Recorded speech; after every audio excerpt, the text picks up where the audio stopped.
JM at Piang huli ang kaswitin habang nagpe-perform. Piang inasar kay Kyle.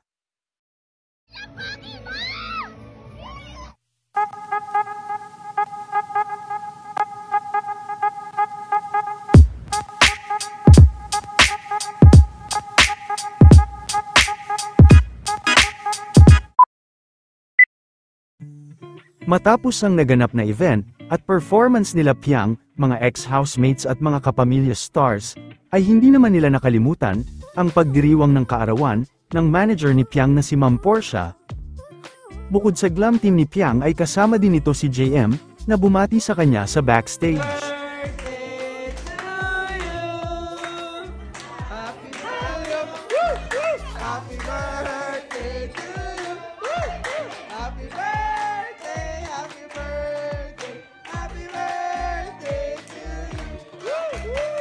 Samantala inasar din ng mga fans si Piang kay Kyle kahapon.